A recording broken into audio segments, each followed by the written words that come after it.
Welcome to Rum Running and Prohibition. This is a History at Home, Secrets of the Past episode. So that's our theme this month for January. So tonight I'll be presenting on just different aspects of rum. You're going to see how many times I say that throughout the night. Rum running. That's a bit of a tongue twister for me. And just different people in the boats and all the different kind of aspects of rum running during Prohibition. My name's Casey Johnson. I'm with the Legacy of the Lakes Museum, and we can get started. And if my computer will work, there we go. Like I said, this is part of History at Home. This is a collaboration between the Douglas County Historical Society, the Legacy of the Lakes Museum, and the Runestone Museum Foundation, as well as Alexandria Community Education. And we are very happy to be able to provide these lessons for you all at home. Who wants to go anywhere? I noticed it was snowing outside. I was like, who wants to go anywhere in this weather? So welcome to everyone. And then I just want to add a note that if you're interested in tonight's, if you like what you hear at tonight's presentation, next week's presentation will be from the Douglas County Historical Society, and it's going to be a little bit more local focused, talking about Prohibition in Douglas County. So looking forward to that one. Okay, so let's go ahead and just get into it right away. So the first thing I wanted to do is lay some groundwork about Prohibition in the United States and in Canada. So the 18th Amendment made the manufacturing, transportation, and sale of alcoholic beverages illegal in the United States. It was ratified in 1919, and it went into effect officially in 1920. Now, there were exceptions for alcohol for medicinal and religious purposes, but the 18th Amendment was passed in response to decades-long temperance movements. So there were the Women's Christian Temperance Union, there were a bunch of different groups that were very anti-alcohol, and they thought that alcohol was extremely evil and that it led to men beating their wives and people just being lazy. So these temperance movements were really wanting to ban alcohol from everywhere. Individual states prior to national prohibition did have their own laws. Unlike our neighbors to the west in North Dakota, Minnesota was a wet state until a ratification of the 18th Amendment. And wet, when I say wet and dry, wet just means it allowed the sale and transportation of alcohol, and dry means it did not. We were the 39th state to ratify the amendment in 1919. The National Prohibition Act, which led to the 18th Amendment, though somewhat ironically, was put forth by Andrew Volstead, who was a representative from Minnesota's 7th District. So even though Minnesota was wet, Andrew Volstead really wanted it to be the nation to be dry. There were also separate federal laws prohibiting the sale of alcohol to Native Americans, and that prohibition was actually in effect from 1832 all the way till 1953, even though the Prohibition Amendment was repealed in 1933. And then this is something else important to note. It wasn't actually illegal to consume alcohol in the federal law. A lot of states had their own laws against consumption, but federally you could be drunk, you just couldn't manufacture or move or have or sell alcohol. So it's kind of funny. And then Canada is also important to our discussion tonight. So I did want to point out Canadian prohibition laws. Kind of contemporarily at the same time, Canada prohibited the importation of alcohol of more than 2.5% into Canada, the interprovincial trade of alcohol, and included a ban on the production as a wartime measure in 1918. So this is right at the tail end of World War I. The wartime ban did expire the year after the war ended. And in Canada, though, Prohibition kind of started at a municipal level, so different towns and cities were passing prohibition laws. From 1900 to 1919, a lot of the provinces in Canada started passing the laws. And then, like I said, the federal government did that ban between 1918 and 1920. After the war, though, many of the provinces repealed their bans, but some like Ontario and New Brunswick held out until 1927.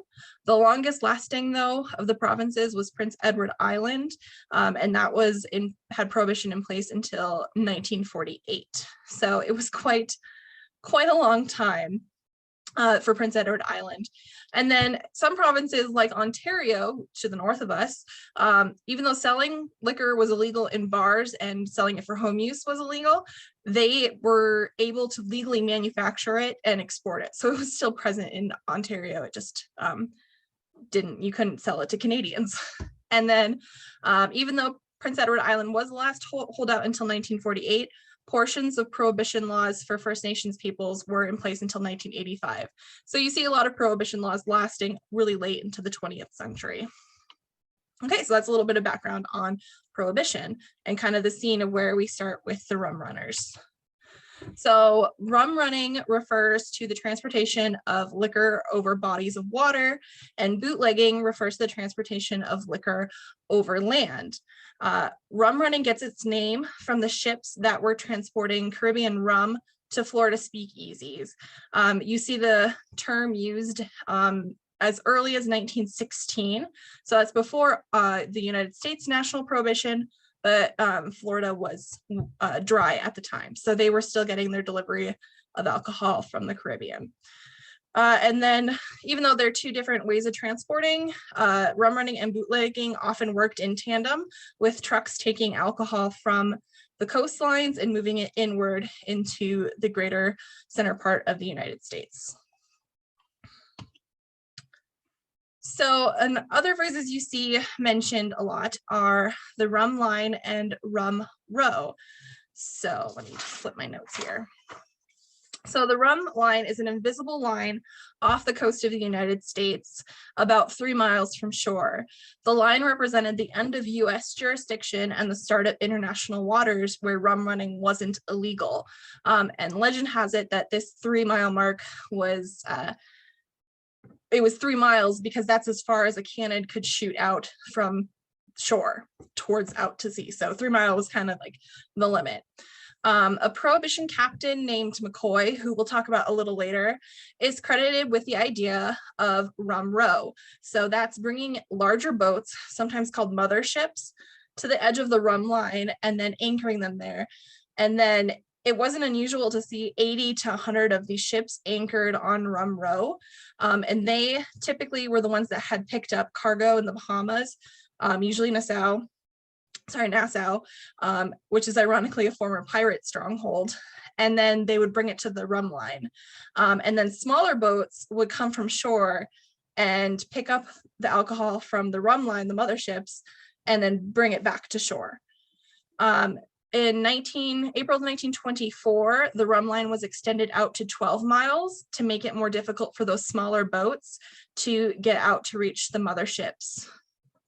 So early on in Prohibition, the atmosphere on Rum Row was like one big party. Captain MCCOY was known for flying banners that advertised his alcohol and his prices. And some captains would have parties on board the motherships with prostitutes and alcohol to draw in customers. So like I said, one big kind of party atmosphere. However, you can imagine it was quite lawless and there was a lot of competition. If you have 80 of those boats out there on the line, there are a lot of different people you can choose from to get your alcohol. Before we move on, I do have a short little video here. This is shot in 1929, so towards the end of Prohibition, and rum running at this time had kind of slowed down a little bit. And so this film crew was on the one of the Coast Guard ships. And so they are looking here at the wharves in Havana stocked with liquor. So this is alcohol that is waiting in Havana, Cuba to be transported to the United States. And as you can see, there is a lot of it. And it was, so there's a lot of money sitting right there too, because it was of course a lucrative prospect. And then I'm gonna just skip ahead a little bit here. So here you can see two mother ships. These are schooner ships. And they're sitting out in Rum Row. So the Coast Guard can look at them and they can see them and know that they have this illegal alcohol, but because they're in international waters, they can't really do much about it. And then as we look on the decks here, you'll see as we get more towards the center of the ship, there are cases, you'll see them right coming up now, there are cases stacked of alcohol. So this is typically what they look like. If they were not inside the rum line, they didn't need to hide these contraband items at all. And then it's just going to show, it's kind of funny how he got his picture. And then lastly, and then here you have a smaller ship that's picking up from the mothership. So you notice it's faster, it's probably able to zip through the water and the other boats quite easily. And they're going to be go ahead and taking off here. And then the Coast Guard is in pursuit of them. And actually, they're about to fire off some warning shots at the rum runners. So they were shooting at the rum runners. And then the result of that is that the rum runners start to dump their cargo. So kind of an interesting video. There are lots of videos like this from the Coast Guard on YouTube if you have an interest in checking it out too. Okay, so moving on, we'll talk a little bit about the rum patrol. So the United States Coast Guard was given the task of patrolling US waters and apprehending rum runners and confiscating their goods. The Coast Guard patrol boats and cutters, though, weren't any match for the smaller boats that went from shore to ship because they were able to maneuver more easily. And so the United States Coast Guard was vastly outgunned at the start of Prohibition. So the United States Navy transferred 25 World War I era destroyers to help solve the problem. And they did a little bit. While they were still outmaneuvered, these boats, new boats, were capable of 30 knots, which is quite fast. A knot is about 1.15 miles per hour. So it kind of gives you a little bit of a conversion thing there. And they began picketing the motherships. So they would kind of circle around the motherships so that it made it harder for those smaller boats to get close and do pickups. So fearing arrest, many rum runners would abandon their cargo in the water here, like you can see, or they would set it on fire to destroy the evidence. Setting cargo to float wasn't the end of the story, though, as many times, if they were doing it at night, especially, they would just go back later and pick it up because it floats. So they just go back later and pick it up and bring it to shore. Also, sometimes the currents would push it towards shore anyway, and before the water enforcement could tell the land enforcement that, hey, there's these rum runners, the bootleggers would come and pick it up and take it away. So did the rum patrol work? So the press at the time really kind of made them out to be very bumbling and that they would lose people all the time, but they actually were pretty efficient. Sometimes shootouts did occur. The picture here on the right shows the aftermath of one of those altercations. You can see the Coast Guard vessel in the background, and it ran aground. And because of the sheer numbers of rum runners, though, their job was never really done. So they just kind of kept at it. However, there are some facts you can look at to see how their effectiveness. So at the start of Prohibition, you could see 80 to 100 ships out on the rum line on Rum Row. But if you look at this newspaper article heading from 1925, you can see only 12 ships out of 80 remain on Rum Row. So they were getting stuff done, just maybe not as much as they wanted to. Also, it's important to note that the Coast Guard was responsible for other tasks too, and they would often abandon the chase of rum runners if a call came in that a fishing vessel was sinking or that somebody was in distress and they needed help. So they had other responsibilities. So rum running wasn't necessarily entirely 100% up there. So risking, having to light all this stuff on fire, was it worth it to the rum runners to do this? And the answer is yes. So the punishment for the illegal transportation of alcohol were fines and jail time. In 1923, the maximum amount you could be fined was $5,000, and you could spend up to a year in jail or both. And then by 1929, they'd actually raised that to $10,000 fine and up to 5 years in jail. Rum runners also forfeited their boats if they were caught, but it didn't really matter a lot of the time because the boats were then auctioned off during law enforcement auctions, and rum runners would just buy them right back and back into the water and back into the rum business they went. Now I'll get to the benefits of it. And this is where I'm gonna throw a lot of numbers at you, but it's kind of help contextualize why this was worth it. So they're called rum runners, but rum was actually a low profit good. And so soon they turned to smuggling Canadian whiskey, French champagne, English gin, all these different alcohols from all over the world. And the year before Prohibition, Prohibition did the opposite of what it was intended to do. So it was meant to lessen the amount of alcohol that was coming into the country and people were consuming. And so one example of this is the year before Prohibition was enacted, Scotch imports to the US were 914 gallons. The second year of Prohibition, that number had risen over 400% to 386,000 gallons. So if anything, it made it worse. And the most profitable rum runners could make several $100,000 a year, which is over $1 million in today's money. And they often carry cargoes that were worth $250,000, and they could make 800,000 profits on just one, or 800% profits on just one run alone. And the reason for this is that rum running allowed for top shelf quality liquor. And so the alcohol being brought in from all over the world was much more profitable than bootlegging, which in most cases relied on bathtub gin and moonshine, which could honestly taste pretty awful. And so you could get the good stuff from other places if you were willing to pay for it. And again, just to kind of give it context for you, in 1920, New York, the cheapest of cheap whiskey would go for $25 a quart, which is about $350 a quart today. So just kind of gives you that comparison. In total, the illegal alcohol trade was worth an average every year of $3 billion a year. And this is combined manufacturing, rum running, bootlegging. It's not just the rum running, it's all the factors of the illegal alcohol trade, which if you transfer it, it's about $47 billion today. So very definitely worth the risk to a lot of these rum runners. Also, I should point out the risks weren't just fines and jail time.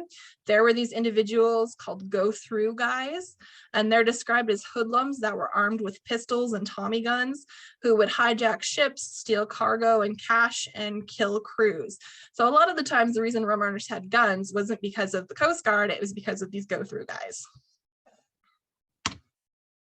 So now we're going to look a little bit at the boats of the rum running. We are, of course, the, oh, I'm sorry, I just saw your question. It does say, was the rum line primarily in Florida? No, the rum line extended all up the coast, off the coast of the United States and Canada.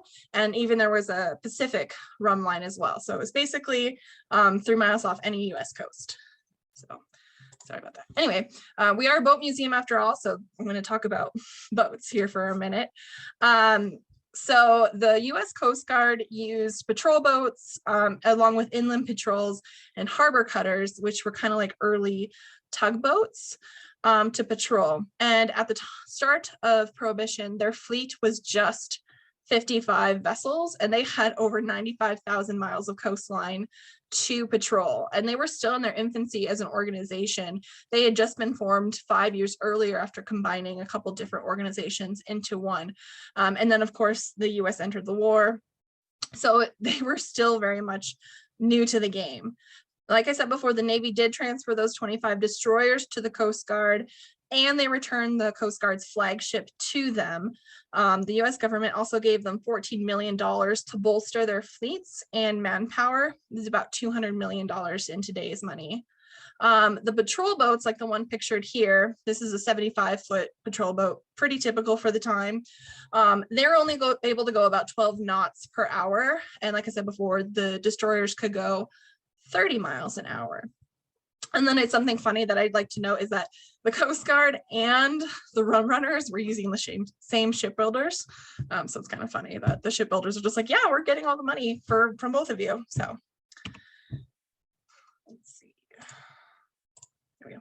I mentioned the Coast Guard's flagship. This is the SENECA. It's their main ship. It had originally been designed for clearing shipwrecks from busy shipping lanes prior to the war. It was called the derelict destroyer. So it would locate different shipwrecks and kind of blow them up more so that they didn't interfere with shipping lanes. But during World War I, of course, it got commandeered by the Navy, and it was given guns, depth charge equipment, and it was meant to like provide escorts during the war. But those modifications that it had received came in handy during Prohibition and hunting rum runners. So then you look at the other side of the coin, which is of course the rum runners. And in the early days of Prohibition, the boats used by rum runners were very varied. These included fishing boats, schooners like the one seen here, excursion boats, and merchant vessels. These mostly made up the motherships that sat on Rum Row. Some rum runners did prefer older boats because they were less expensive to replace if they were seized or needed to be scuttled. There wasn't really much loss in losing a ship if it was kind of crappy to begin with. Eventually, though, ships were either converted specifically for rum running, like adding concealed compartments expressly, or they were expressly built for the rum trade. So those built typically had low gray hulls to kind of help them blend into the horizon, hidden compartments, weapons, wireless equipment, and they use that wireless equipment to communicate with each other, but also to intercept Coast Guard messages. So they didn't have to worry about, they could find out if the Coast Guard was nearby. Excuse me. The boats that ran from ship to shore included launches, speedboats, luxury yachts. Most of these were equipped with aircraft engines, armor plating, and in some cases, machine guns. Again, those machine guns were usually for the go-through guys. The smaller, speedier boats were desirable for their maneuverability and often outpaced the Coast Guard vessels tailing them. So even if the destroyers could catch up to them speed-wise, those smaller boats were just way better for turning on a dime and getting in and out quickly. And then something that I thought was kind of cool is that motherships and the ship-to-shore boats would sometimes carry engine oil, and it wasn't just for maintenance, it was so that they could pour it into their exhaust manifolds, and then it would produce a thick smoke which could yield and help other boats escape.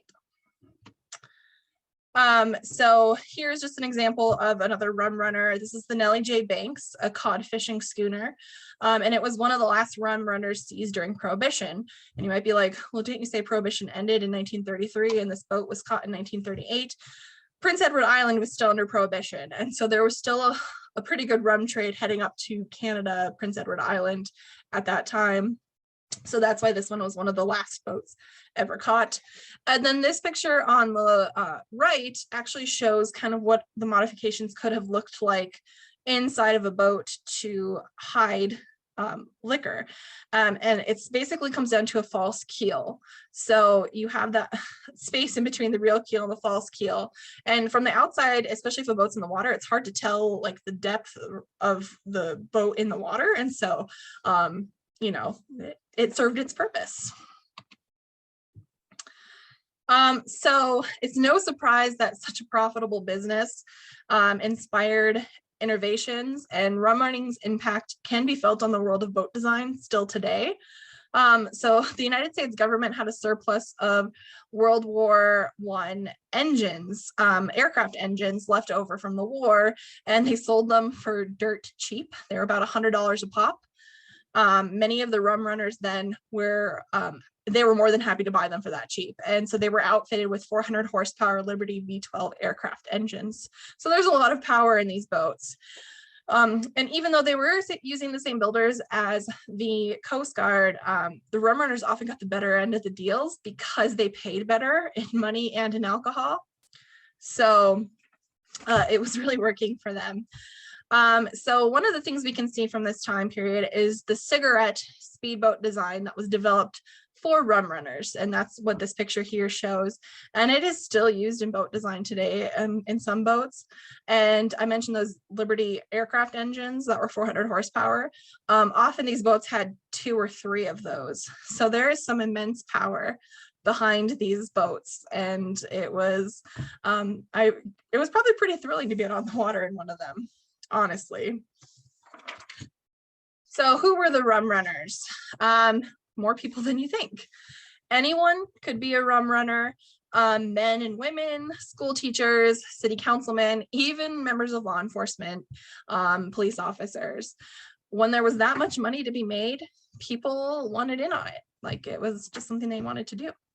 And then I will point out in this photo here of this boat loading up some contraband, that style of boat, the smaller boat, is called clinker, and that's just got the overlapping planks on it, and those are actually really good for seafaring. They're able to handle rougher waters better, and they're sturdier hulls than one that's Carvel built, which is like this instead of overlapping. So just something I thought I would point out there. So now we're going to look at some, there were many, but I just picked out a few of the interesting rum runners that were out there. So one of the most, if not the most, successful and innovative smugglers, also known as the gentleman smuggler, was Bill McCoy. Even though he only ran rum for a very short time. So he was born in 1877, and he ran a boatyard and a boat taxi service with his brother near Jacksonville, Florida. But they had invested all of their money in like a shipping endeavor, and it was losing money rapidly. And a rum runner approached Bill and was like, hey, if you go to do this alcohol run for me, I'll give you $100 if you run to this mothership and back. And the brothers declined, but Bill decided, hey, he just offered me $100 to do this. I wonder if I was the guy offering the money, like what I could do. So he, in 1921, invested the last of his savings into a 90-foot schooner and headed to the Bahamas. He loaded up 1,500 cases of Canadian whiskey, brought it to Savannah, Georgia, and sold the cases for $15,000 tax-free.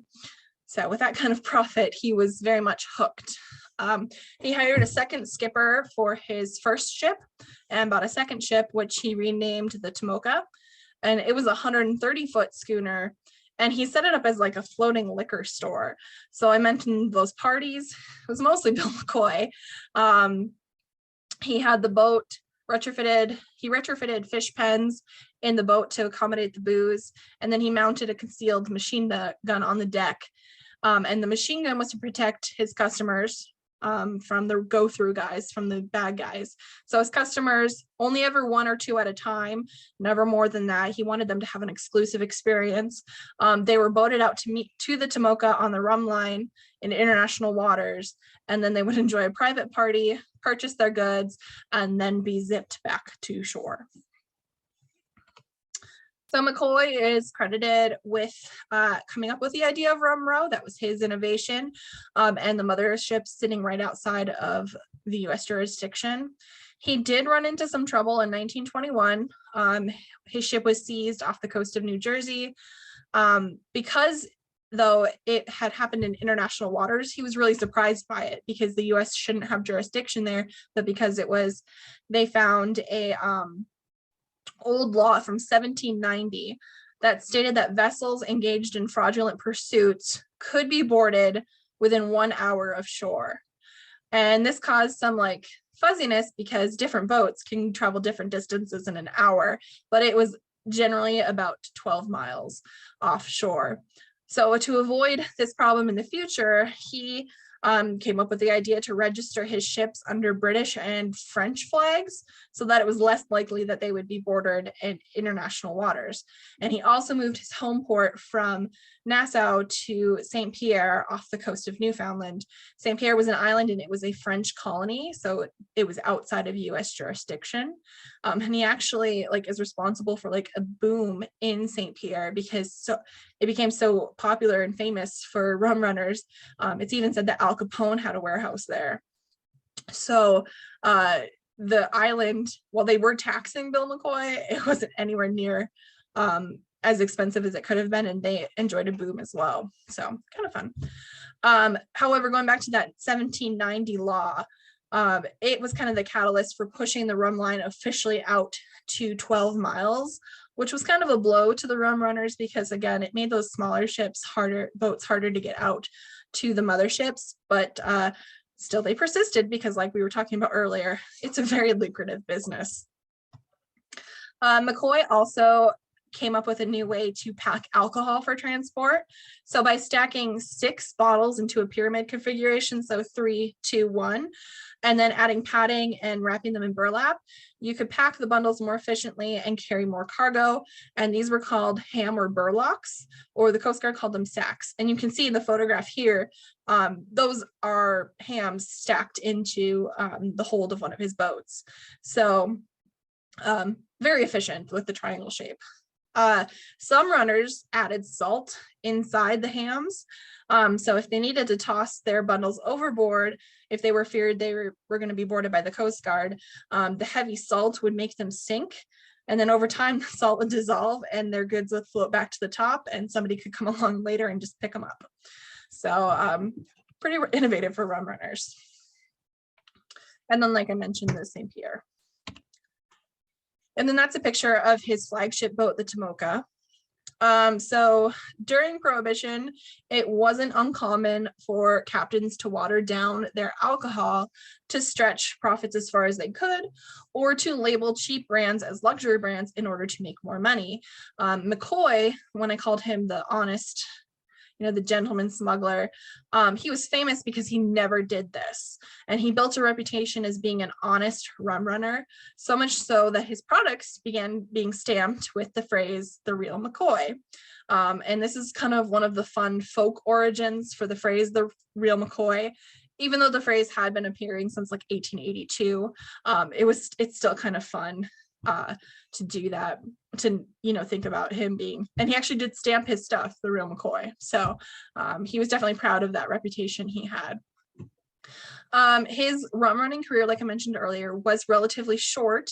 In November of 1923, the Tomoka was seized by the Coast Guard 6 miles off of New Jersey. And while it could have outrun the Seneca, it could not run its guns. Remember, it had those 3-inch guns on the deck. And one warning shot was all it took from the Seneca for MCCOY to be like, oh, nope, I'm done, surrender. So because he had money and connections and a sympathetic judge, MCCOY was on bail, out on bail for 2 years. Eventually, he did serve 9 months in jail, and then he just decided to retire. He had savings that had been depleted from the legal battles, and competition among the rum runners was extremely fierce. After his retirement, he moved to Florida and went into real estate and boat building. And he died in December of 1948 of a heart attack, pretty much doing what he loved. He was aboard his private yacht called the Blue Lagoon. So next I'm going to talk about Roy Babyface Olmsted, and you can kind of see from his picture here why he got the nickname Babyface. He's got kind of a very youthful face. He was starting out with a promising career in Seattle. So a lot of people, when they think of the rum line, they think of only the Pacific, or the East Coast, near Florida and up that side. But there was rum running occurring in the Pacific side as well. So he was starting out with a promising career on the Seattle police force, and he worked his way up to lieutenant fairly quickly. But he soon became known as one of the most notorious and successful rum runners and bootleggers in the Pacific Northwest. In 1916, Washington became a dry state, and Olmsted saw the opportunity to make some money, and he took it. So he started leading a double life as a police officer and a rum runner. And in 1920, he was caught during a sting operation. So he was fired and he was fined $500. This didn't really matter to him. He was obviously making way more money as a rum runner. And so that is what he went ahead and did full time. And here's a picture of him with the Ava B, which was his rum running craft. So Olmsted was running Canadian whiskey down to the States from British Columbia. So I don't know if you've ever been to Seattle, but it's got a lot of small islands there, and then Vancouver is pretty nearby. So he was running it down. He would often pick up on DRC Island, which was in Canadian waters, and then bring it down the Haro Strait to Seattle. He was immensely successful at this, and he was soon one of the largest employers in the Puget Sound area. That's kind of the area around Seattle is Puget Sound. So even though he was engaged in the transportation of alcohol, Olmsted was known as the good bootlegger by many. And this is because, unlike his fellow runners, he didn't deal in prostitution, he didn't run guns, he didn't partake in gambling or narcotics trafficking. He never threatened, hijacked, or blackmailed anyone. He also didn't like guns, and he wouldn't let his employees or his associates carry them. And most surprising of all, he was a teetotaler. So he didn't consume alcohol. He was abstaining from drinking alcohol. So even with all of that, though, his family back in Nebraska, where he had been born, was so embarrassed by having him a criminal in the family that they changed the spelling of their name, removing the A in order to distance themselves from him. And here's a fun fact. Chelsea Olmsted, who is our office coordinator, is distantly related to him. She, sometime in the 1700s, their great-grandfathers were brothers. And just so you know, her family, she spells her last name without the A, so her family is one of the embarrassed ones, I guess.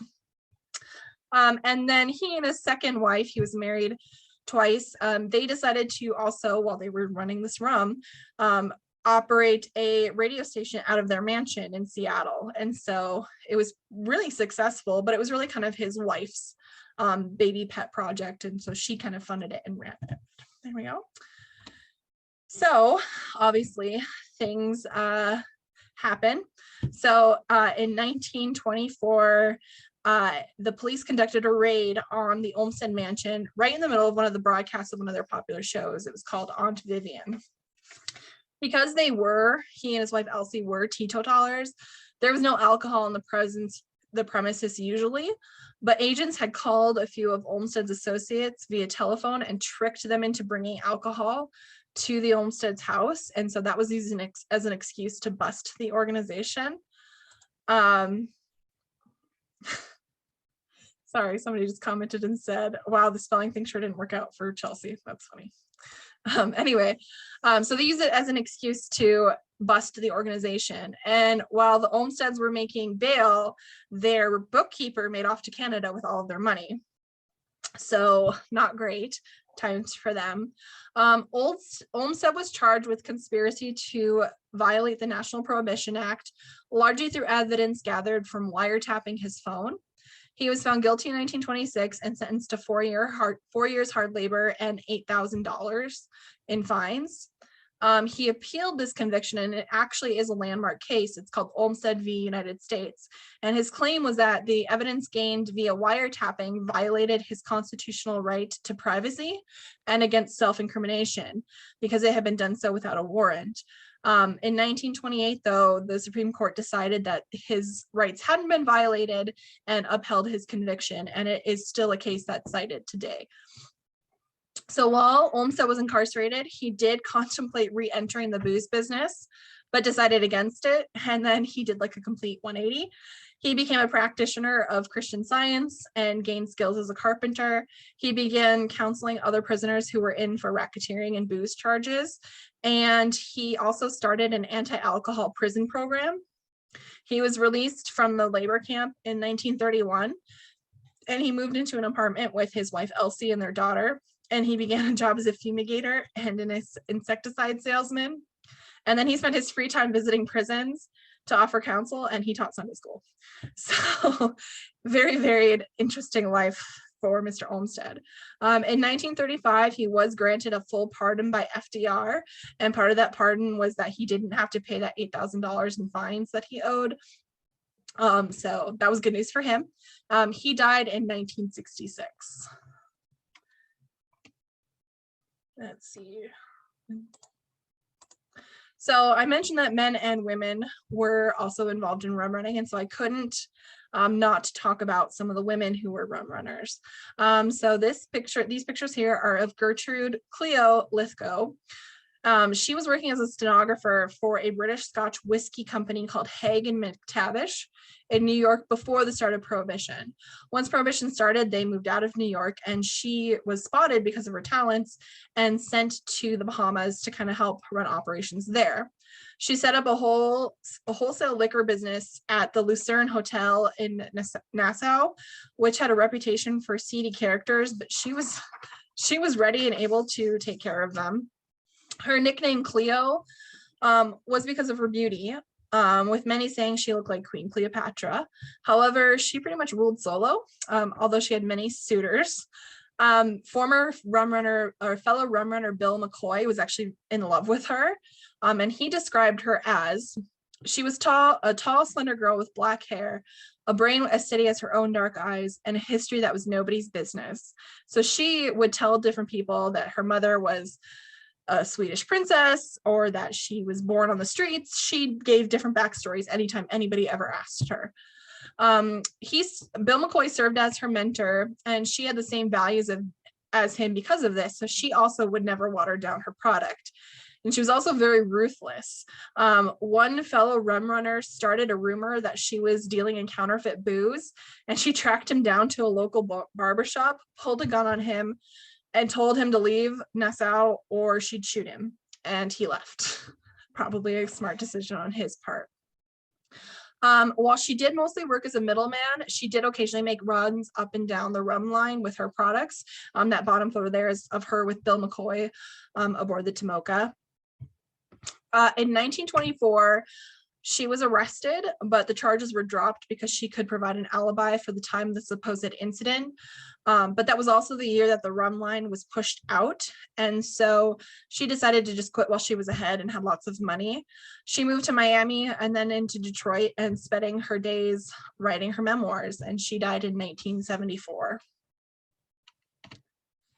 And then another rum runner, the queen of the rum runners, was Marie Waite. She was also known as Spanish Marie. And she was called the Queen of the Rum Runners at first because she was married to Charlie Waite, who was the king of the rum runners. But he was gunned down by the Coast Guard. And so she took over his empire and basically earned the name in her own right.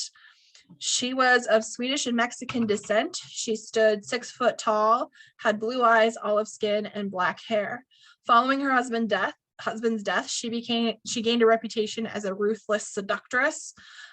Historian Malcolm Willoughby described her as fickle and dangerous, with morals as free as the four winds.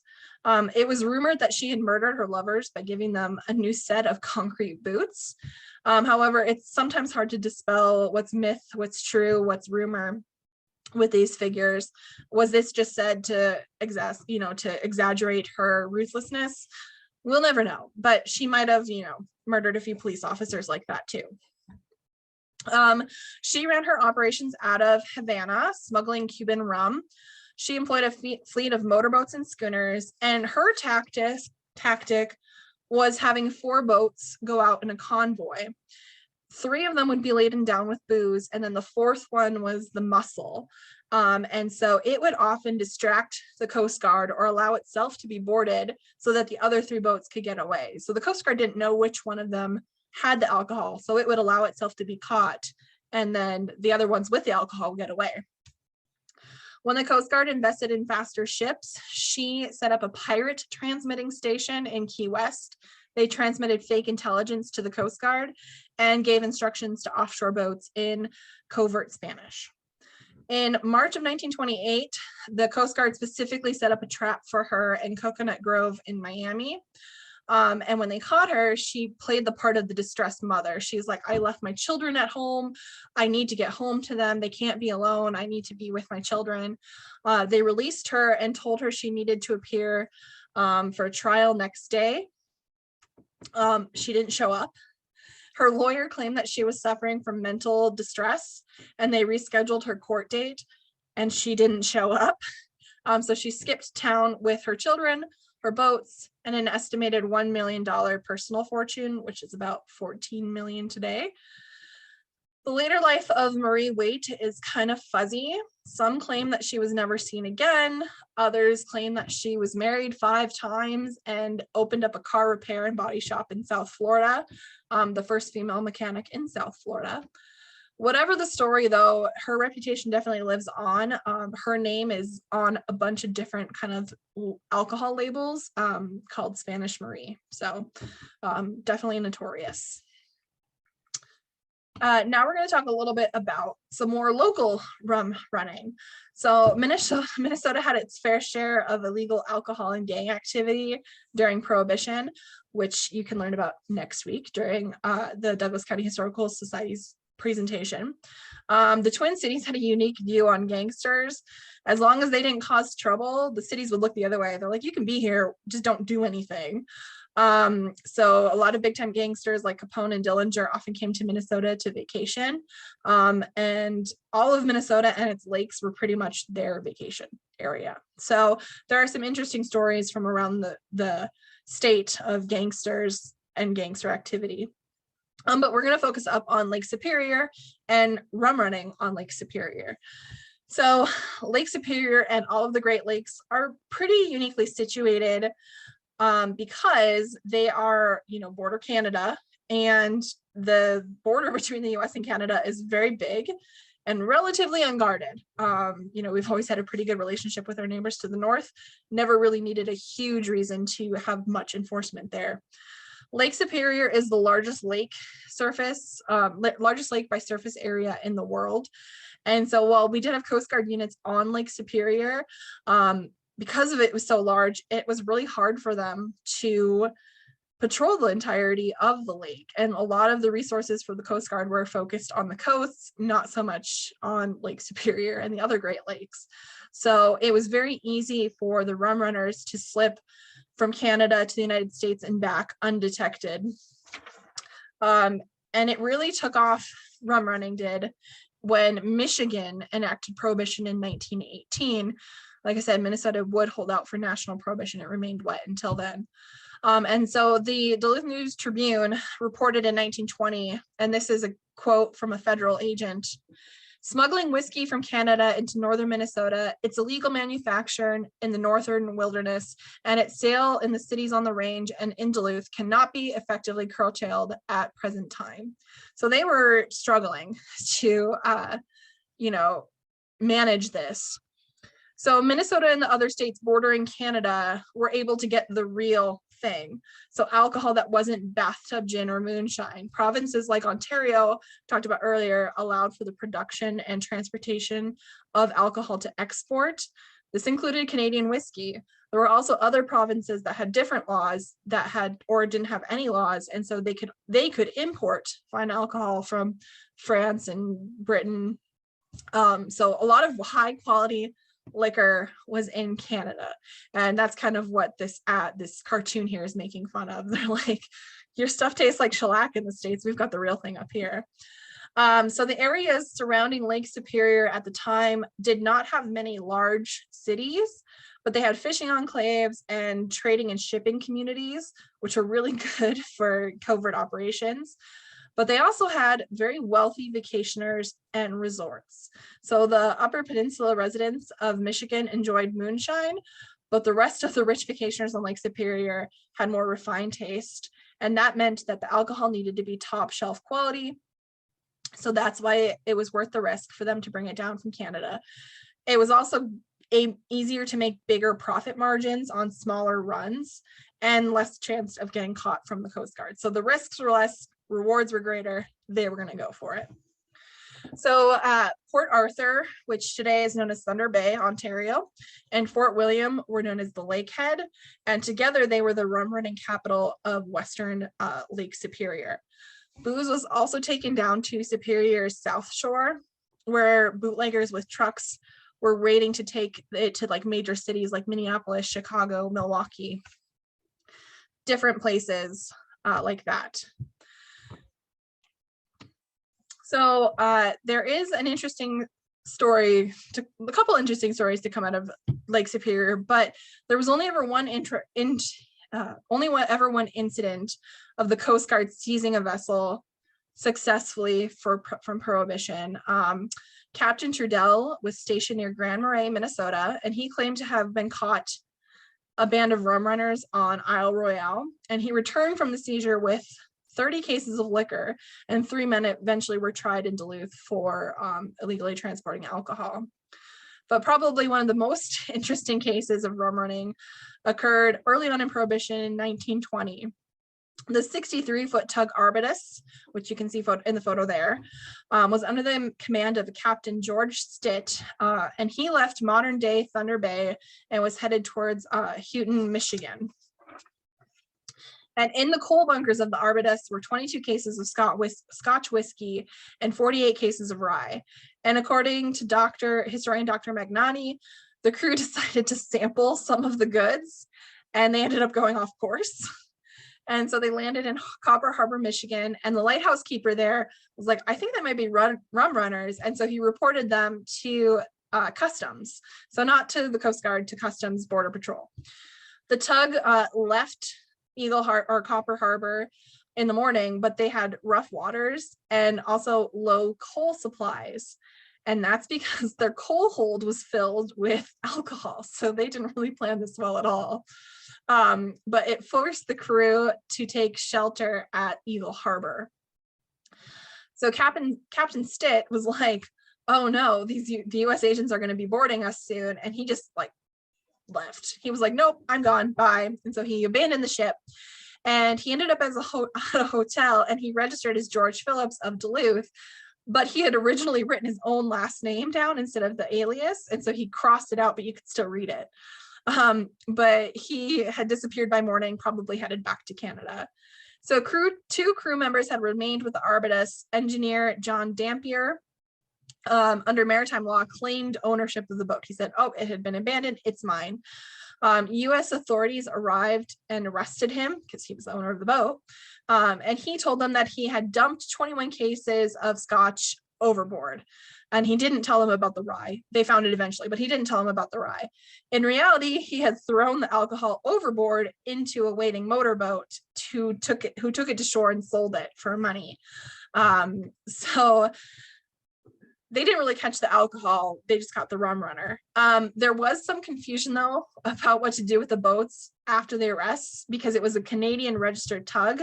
And it also wasn't at a US dock, therefore it hadn't been in US waters. The owners of the tug did eventually convince officials that they had no idea it was involved in rum running. And so it was given back to them. And of course it returned to rum running shortly after that. And then in November of 1921, the Arbutus was sailing towards Sault Ste. Marie, and it began to sink. And so the Coast Guard had to go rescue the 4 crew members from the Arbutus. But it is one of the few stories that tell of the successful apprehension of a rum runner on Lake Superior, but it wasn't really because of the prowess or the cunning of the law enforcement officials. It's because the poor choices and like idiotic decisions of the rum runners. So feeling that not having enough coal, all of that. So kind of a funny story. That pretty much concludes my portion of this. If you are interested in further reading about rum running, there are a couple of books here that I just kind of pulled together a list for you all. Confessions of a Rum Runner is a contemporary account, so it was written by a former rum runner named Eric Walker. And then of course I mentioned that Cleo Lithgow was working on her memoirs, so this is the book here, The Bahama Queen, Prohibition's Daring Beauty. And then just a couple others, John Dillinger slept here, A Crook's Tour of Crime and Corruption in St. Paul, 1920-1936, Rum Running in the Roaring 20s. The Real McCoy is a book about Bill McCoy. It's pretty fascinating. And then Rum Running on Lake Superior, The Arbutus Story by Dr. Russell McNaghy. So if you do have any questions, you can type them in the chat. I see a couple chats and questions up there. If you'd like to say something, just let me know. I can pull it up so that you can speak. But I'll leave this up on the screen just in case you guys want to copy any of this down. Oh, thank you. Somebody said nice presentation. Thank you. Yeah, so like I said, if anybody has any questions, you can feel free to type them. If nobody has any questions, then I did excellent and answered every question you possibly could have had. that's even better. But it is very odd not having somebody here facilitating it with me. So run running was honestly extremely fascinating to learn about. I could have gone a lot deeper into it. I just tried to give you guys a very nice overview of it. And you know, if you are interested, like I said, these books are some pretty good sources for it. Please do consider joining in next week when Brittany talks about more local prohibition. I think she'll be talking about the Minnesota 13, I'm not sure. But it's sure to be a very good presentation. It does not look like anybody has any questions, and I realize that I talked for most of the hour. Oh, Brittany does say she is going to be talking about the Minnesota 13, so it'll be a great presentation.